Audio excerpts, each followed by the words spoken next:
In the Second Age of Middle-earth, the lords of elves, dwarves, and men are given rings of power.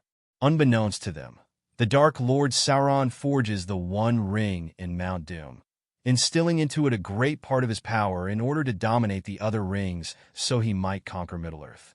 A final alliance of men and elves battles Sauron's forces in Mordor. Isildur of Gondor severs Sauron's finger and the ring with it, thereby destroying his physical form.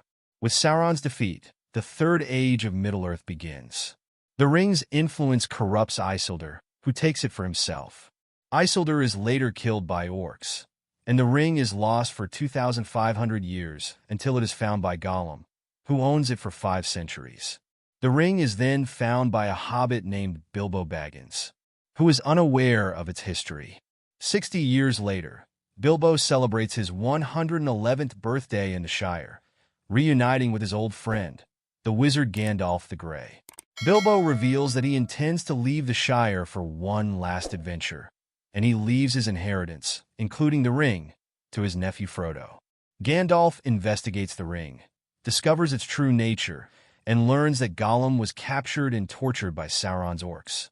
Uttering 2 words during his interrogation, Shire and Baggins, Gandalf returns and warns Frodo to leave the Shire.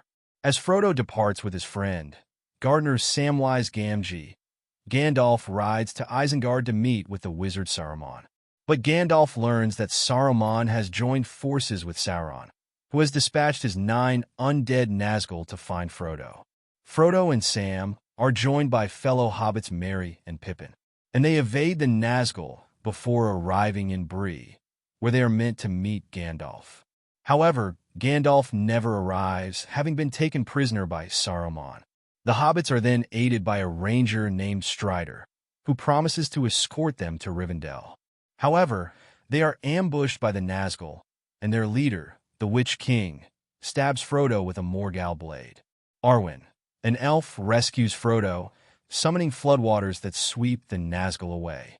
She takes him to Rivendell, where he is healed. Frodo meets Gandalf, who escaped Isengard with help from the Great Eagle. That night, Strider reunites with Arwen, and they confirm their love for each other.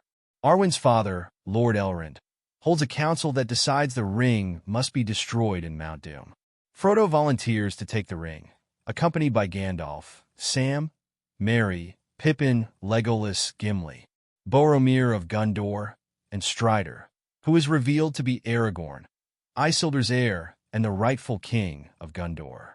Bilbo, now living in Rivendell, gives Frodo his sword Sting. The Fellowship of the Ring sets off over a tall mountain, but Saruman summons a storm that forces them to travel through the mines of Moria. After finding all of the dwarves of Moria have been slain, the Fellowship are attacked by orcs and a cave troll. They hold them off, but are confronted by Durrance Bane, a Balrog residing within the mines. Gandalf casts the Balrog into a vast chasm, but it drags him down into the darkness. The devastated Fellowship reaches Lothlorien, ruled by the elf Queen Galadriel and her husband, Celeborn. Galadriel privately informs Frodo that only he can complete the quest and that one of his friends will try to take the ring. Meanwhile, Saruman creates an army of Uruk-hai to track down and kill the Fellowship. The Fellowship continues their travel by river. Frodo wanders off and is confronted by Boromir, who tries to take the ring. The Fellowship is then ambushed by the Uruk-hai. Merry and Pippin are taken captive, and Boromir is mortally wounded by the Uruk chieftain, Lurtz. Aragorn arrives, kills Lurtz, and watches Boromir die. Afraid of the ring corrupting his friends, Frodo decides to travel to Mordor alone, but then reconsiders by allowing Sam to come after hearing his promise from Gandalf. Aragorn, Legolas, and Gimli decide to rescue Merry and Pippin.